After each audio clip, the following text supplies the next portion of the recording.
If I were to ask you what is round and covers the sun, what would your answer be?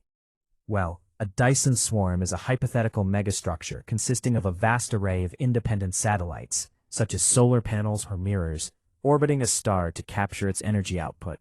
It is considered a more scientifically feasible and stable alternative to the Dyson shell, a solid, rigid structure that would be mechanically impossible to maintain. What are the benefits? Well, a Dyson swarm could harvest a significant percentage of a star's power output, potentially providing billions of times more energy than currently available on Earth. Unlike a solid shell, a swarm can be built piecemeal. A civilization can launch a few satellites at a time, immediately benefiting from the collected power to fuel further expansion in a positive feedback loop. Individual satellites in independent orbits do not face the immense gravitational stresses or the risk of catastrophic collapse that a solid shell would. Access to this much energy could transition humanity to a Type II civilization on the Kardashev scale, enabling interstellar travel, massive supercomputing, and large-scale terraforming projects.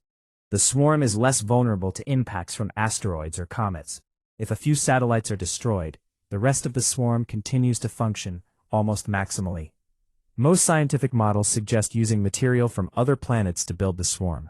For instance, some researchers propose dismantling Mercury or Mars to obtain the necessary iron, silicon, and aluminum. These satellites could use photovoltaic cells to convert light into electricity, or parabolic mirrors to reflect radiation towards central collectors. But wait, before you get too excited, the risks and considerations on this thing are practically random enough they sound silly.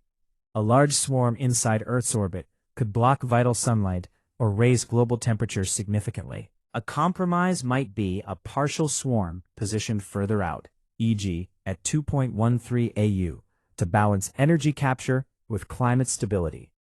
Secondly, the resource cost. Building even a partial swarm would require an astronomical amount of material, roughly 1.3 times 10 to the 23rd power of silicon for a 4% capture rate.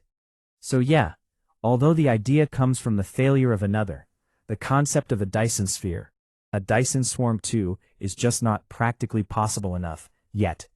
Now, until you get to some solution, do subscribe to this channel.